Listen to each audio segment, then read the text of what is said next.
Bismillahirrahmanirrahim. Assalamu alaikum. I am Imran Azam, your leadership growth strategist, creator goal framework, uh, author 1% better every day, and your career coach. So, my dear friends, today once again I would like to welcome you in another segment of Resume Clinic. And last time, remember, we had tried to discuss regarding the STAR technique. Because what is the STAR technique? It's the acronym of situation, task, action, and result.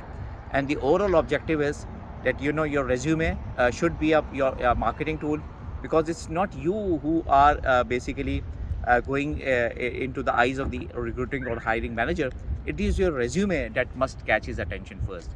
So before calling for anyone for the interview, most of the candidates do get screened out, and they get weeded out, and they get rooted out from the system, just because of the fact that they have not heeded upon closely the requirements of the job description and the job specification that has been available in the job posting.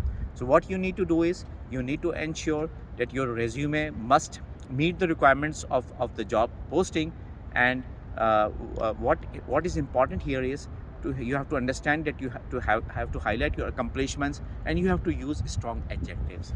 So most of the times the organization requires what they require: your skills, for example, your soft skills like creative problem solving, your leadership skills, your negotiation skills, your conflict management. So the recruiter ideally wants you to highlight those skills while performing your job. So whatever you have done is you need to ensure that you emphasize your achievements.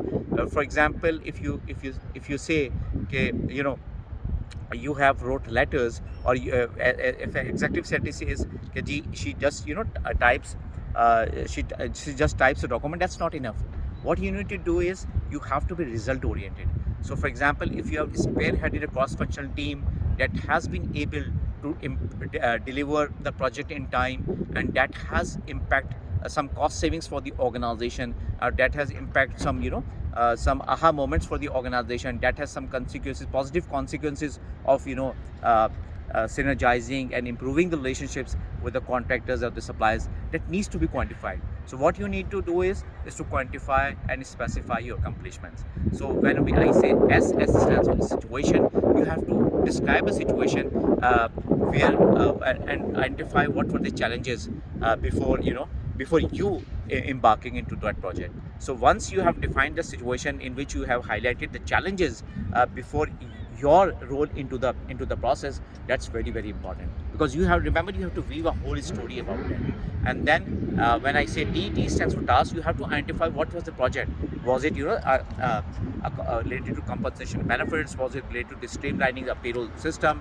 Was it related to generating some sort of cost savings because of implementation of a 5S system? So it should be a project that needs to be highlighted. And then A stands for action. What action you have taken? Did you spearhead a team? Did you formulate a team? Were you leading a team? Were you preparing the deliverables of the project? Were you highlighting the specifics of the project? Were you able to identify the resources for the project? Were you able to identify the deliverables of the project? Were you able to organize and were you able to map the requirements against the conflicting priorities? That needs to be discussed. And the last but not the least is the results. R stands for results. At the end of the day, you need to leverage results. At the end of the day, what was the outcome of the project? Were you able to generate some cost savings for the organization? Were you able to enhance the revenue for the organization? Were you able to streamline the process so that it adds value to the whole chain of activities? That is the outcome, and that are the positive results which the recruiter wants to listen. And remember one thing: what you need to do is you need to weave this story in not more than in the bullet form, in not more than two to three lines in a single sentence. So that's the catch behind it. And if you find any difficulties or challenges, please feel free to touch base with me. My website is imranazam.com, and subscribe to my YouTube channel, Imran Azam Consulting. And you may call me at my cell number or WhatsApp. It's +1 825 440 7621. I repeat, +1 825 440 7621. Thank you so much. Have a great day. Bye.